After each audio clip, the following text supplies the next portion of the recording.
In this video, I'm going to take you through a flow of stretches for hip impingement. Hey everyone, I'm Sebastian at Performance Place Sports Care, part of locally world famous chiropractors in Costa Mesa, California. Hip impingement, first, just to make sure you know that you're on the right video, is pain into the front crease of the hip, right into here. If you have pain in the front crease of the hip and it does not extend down further than right here, you're in the right video. This type of hip impingement is really painful with sitting, crossing your legs, putting your shoes on. Usually things like running up and down stairs or even sitting can be very painful. So these stretches can oftentimes help, but they need to be performed on a daily basis. When going through these stretches, you have to be aware first that your hip may not be tolerant of certain ranges. With that being said, do not push through painful range. If your hip is not tolerating a certain range, don't push it through because you may create more problems than you need to. But we can exploit the other ranges that are actually it's very tolerant to, and we're going to do that right now.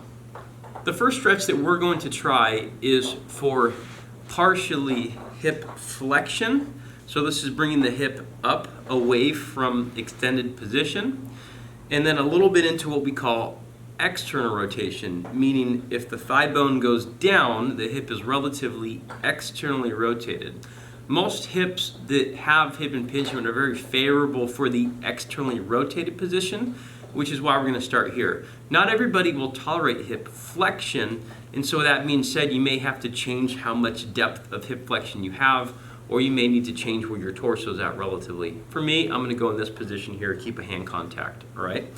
So with this one, what we're trying to do is we're going to take this hand here, and we're going to push the hip down and take this foot and start to gently rock. For me, I feel this within my hip socket. It does not hurt, it just feels a little bit stiff, and I'm going to challenge the stiffness. Keep in mind that if you have something like a hip replacement, you shouldn't be doing this. You should be speak with your orthopedic first, because there are certain ranges that hip replacements will not tolerate, and it'll actually create more issues. So I'm going to go through about 10 to 20 reps. Each time it feels like range is getting more easy for me. It's getting easier. As you can see, my foot is raising up just a little bit.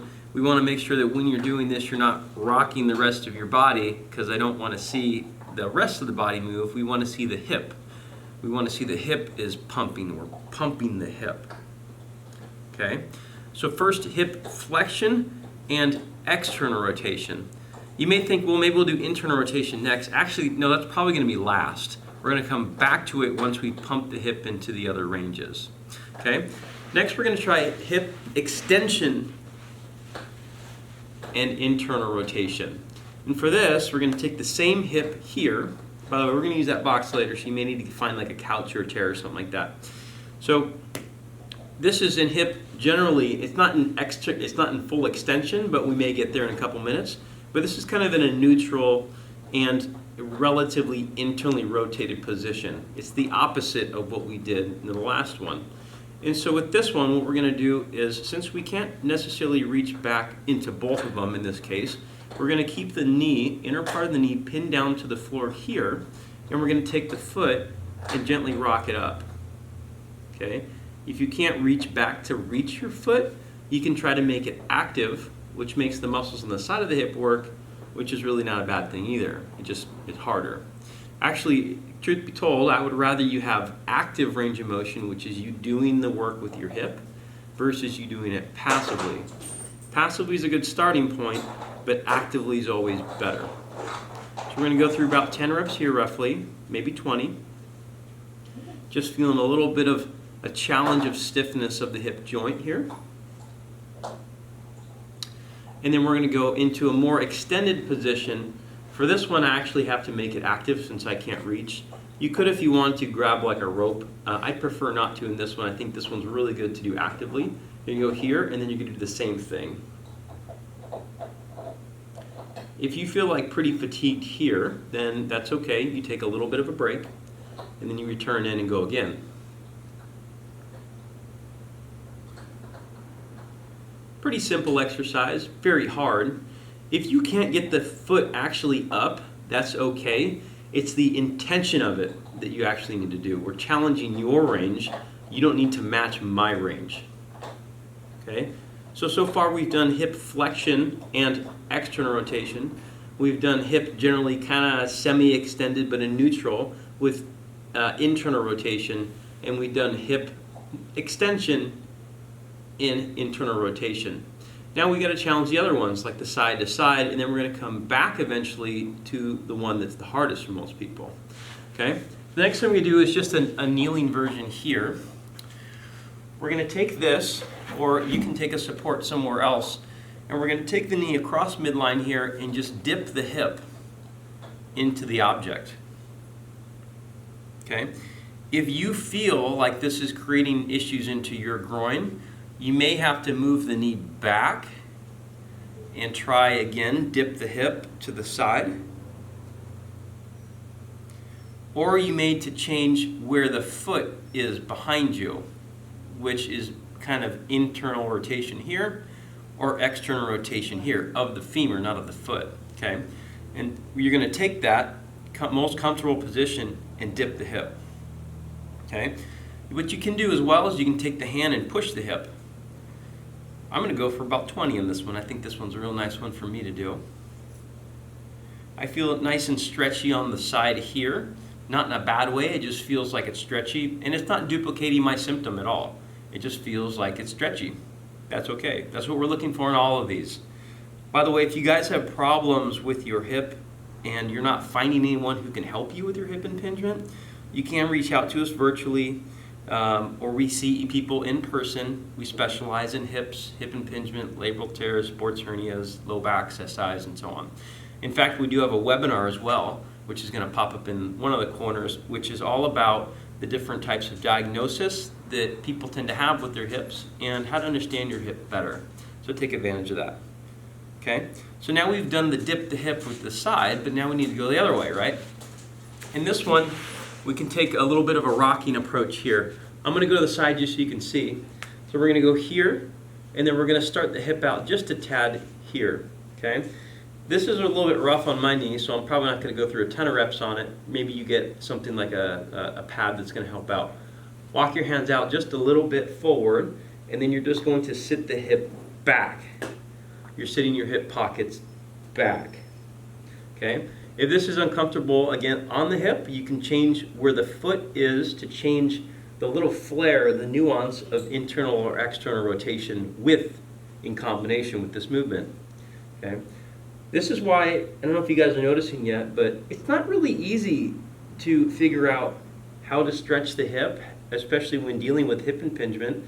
There's a fine art to it. I'd love to say you just splatter paint on the wall and it's art, but there is an artistry to rehabilitation.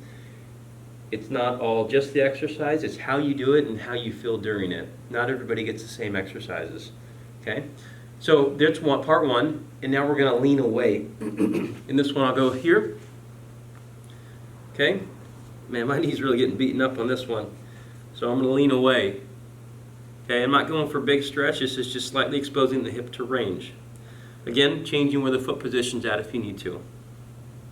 Okay, so we did hip flexion and external rotation. We did hip neutral and internal rotation. We did extension and internal rotation.